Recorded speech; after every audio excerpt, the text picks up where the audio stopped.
Okay, I'm back. And this is Through an Orthodox Christian Lens.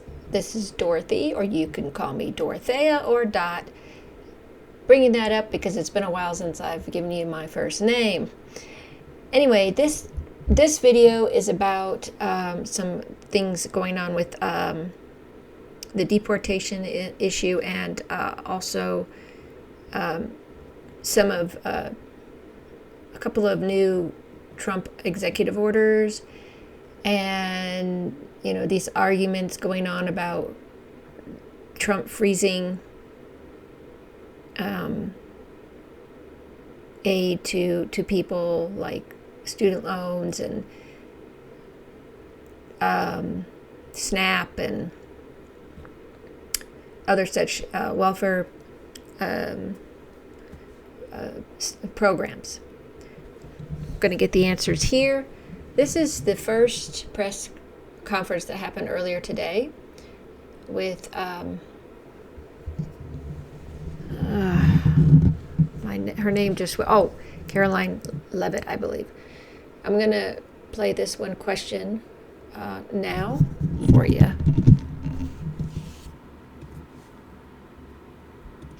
Welcome. You look great. You're doing a great job. You talked about transparency, and some of us in this room know how just transparent President Trump has been the last 5 or 6 years. I think you'll do the same. My question is, do you think this latest incident with the president of Colombia is indicative of the global, powerful respect they have for President Trump moving forward, not only to engage in economic diplomacy with these countries, but also... Actually, it's the question after this, I think, but... Absolutely. I'll echo the answer that the president gave on Air Force One last night when he was asked a very similar question by one of your colleagues in the media. This signifies peace through strength is back. And this president will not tolerate illegal immigration into America's interior. And he expects every nation on this planet, again, to cooperate with the repatriation of their citizens who illegally entered into our country and broke America's laws. Won't be tolerated. And as you saw, the Colombian government quickly folded and agreed to all of President Trump's demands. Flights are underway once again. 2 questions on deportations, if I may. President Trump had said on the campaign trail that he would deport pro-Hamas students who are here on visas.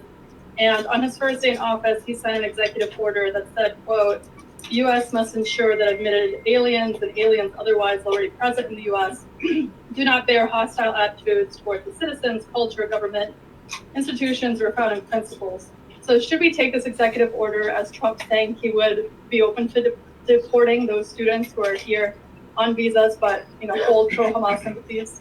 The president is open to deporting individuals who have broken our nation's immigration laws. So if they are here illegally, then certainly he is open to deporting them. And that's what this administration is hard at work at doing. We receive...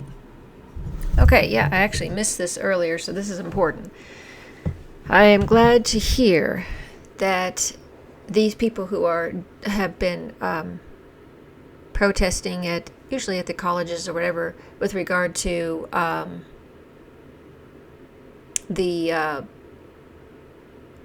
they're not really protesting their support for Hamas. They're protesting for the end of the genocide that the Israeli government was perpetuating, and that they were people who were pro the Palestinian cause, for freedom, and for to end the occupation and the genocide. And I'm glad to hear that Caroline's answer was, if the person is illegal. That I understand. So let's see if she finishes this by saying American citizens. No, you can't. Can't do that. Data from DHS and from ICE every single day. From what we hear on the ground, ICE agents are feeling incredibly empowered right now because they actually have a leader in this building who is supporting them in doing their jobs that they were hired to do, which is to detain, arrest, and deport illegal criminals who have invaded our nation's borders over the past 4 years. That's what the president is committed to seeing. Peter. Very quickly, just following up on the question on immigration first. President Trump, during the course of the campaign in 2024, said the following about illegal immigration. He said, they're going back home where they belong, and we start with the criminals. There are many, many criminals. NBC News has learned that ICE arrested 1,179 undocumented immigrants on Sunday, but nearly half of them, 566 of the migrants, appear to have no prior criminal record besides entering the country illegally. Is the president still focused exclusively, which is a civil crime, it's not criminal. It's a federal crime.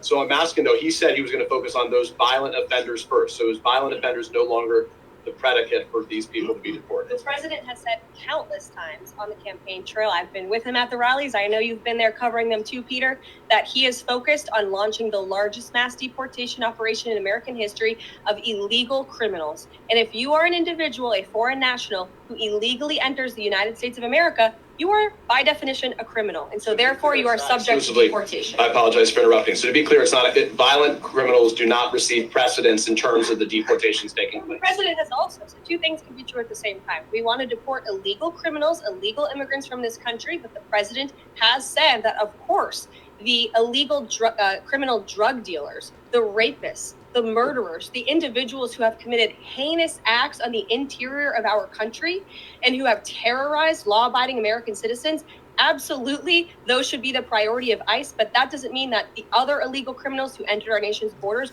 are off the table. Understood. Then let me ask you a separate question about the confusion that still exists across the country right now as it relates to the freeze or pause. Let me answer this before he gets into that. That's what I understood. First, they're getting rid of the violent criminals that are illegally here. And that seemed to have been the first priority, according to Tom Homan, I think is his name. And boy, they've been catching some heinous criminals. And so that's their first. It had to do with national security and safety and all that. So common sense would say, yeah, you need to remove these violent, dangerous people from our country. That I'm all for. I mean, we have enough of our own violent criminals here, let alone illegal ones, so it's good to get them out. And yes, they said they were going to deport other illegal immigrants. And I know he was, according to the Meet the Press interview, he was trying to come up with a pathway for dreamers so that they wouldn't leave. They've been here for years and contributing to the society, and so I think he was getting them citizenship. I don't know. I think this might be a case-by-case thing with some of these illegals. I hate to think that they just are going to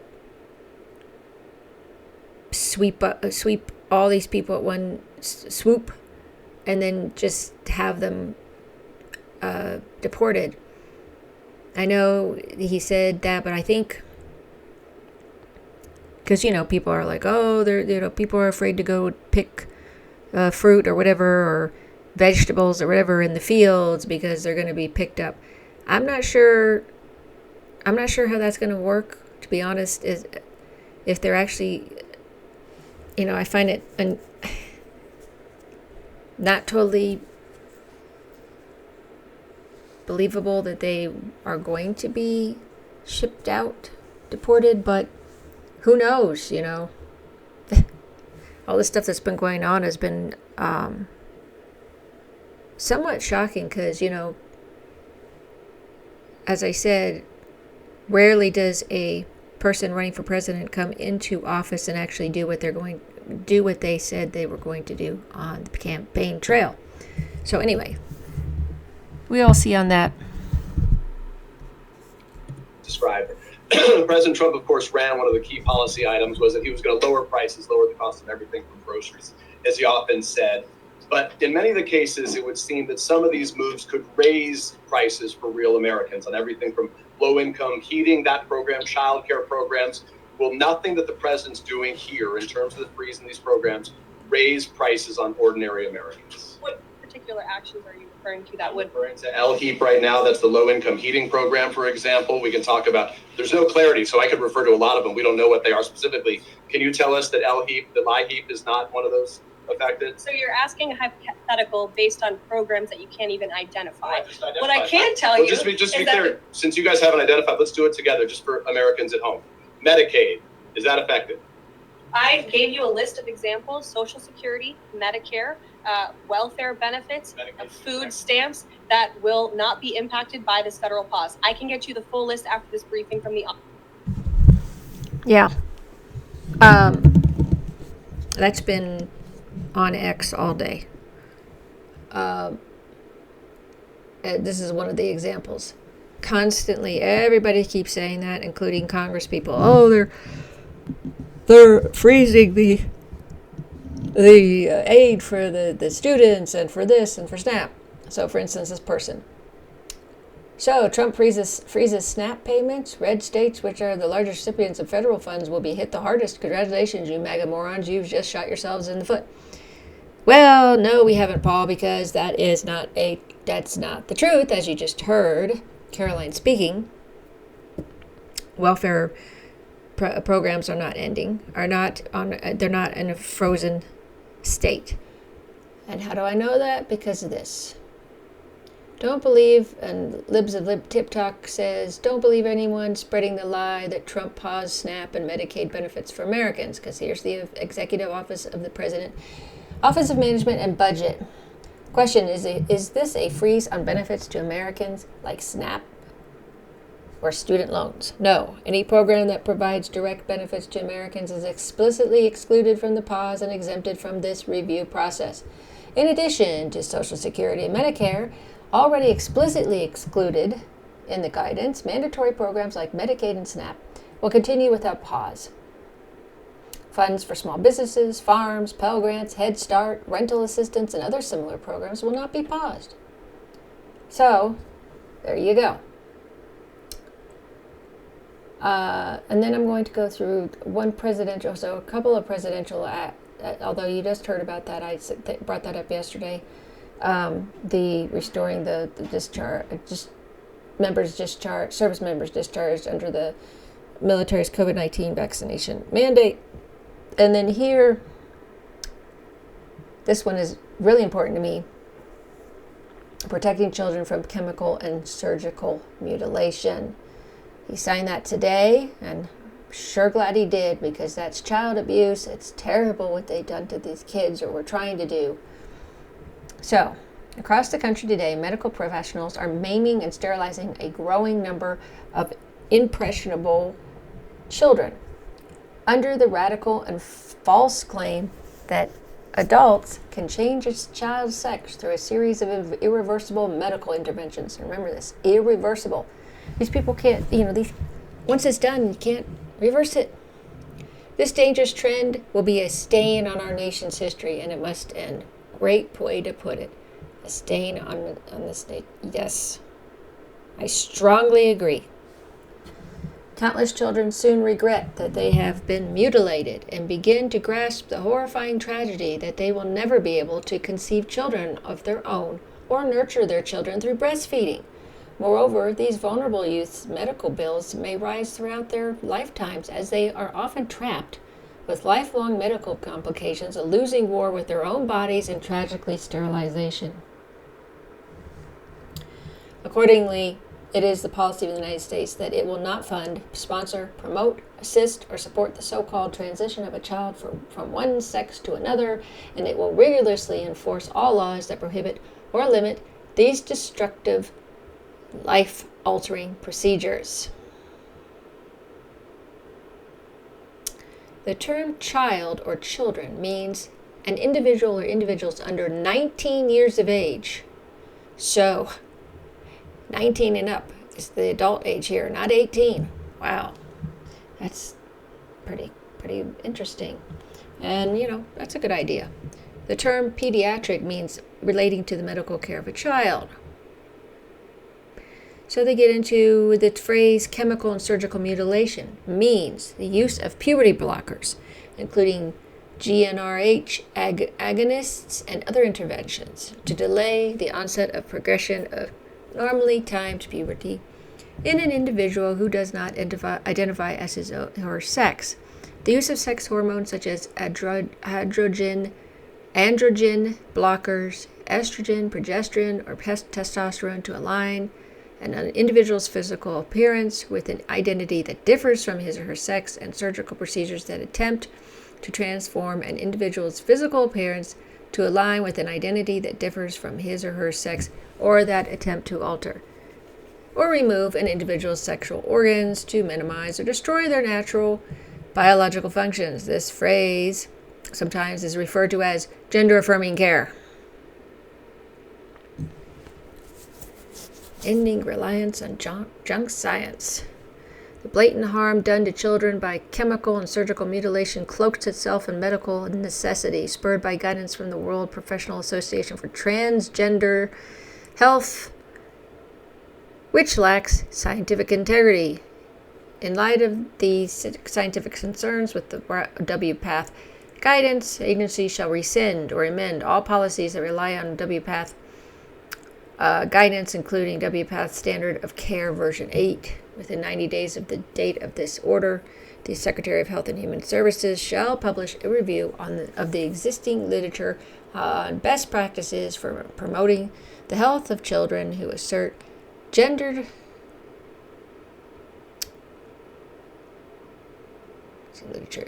health of children who assert gender dysphoria, rapid onset gender dysphoria, or other identity-based confusions.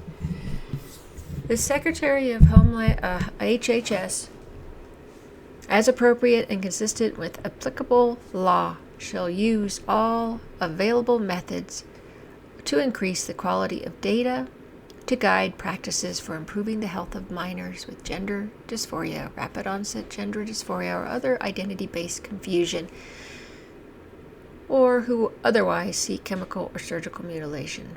Defunding chemical and surgical mutilation. The head of each executive department of agency that provides research or education grants to medical institutions, including medical schools and hospitals, shall, consistent with applicable law and in coordination with the Director of the Office of Management and Budget, immediately take appropriate steps to ensure that institutions receiving federal research or education grants end the chemical and surgical mutilation of children. So,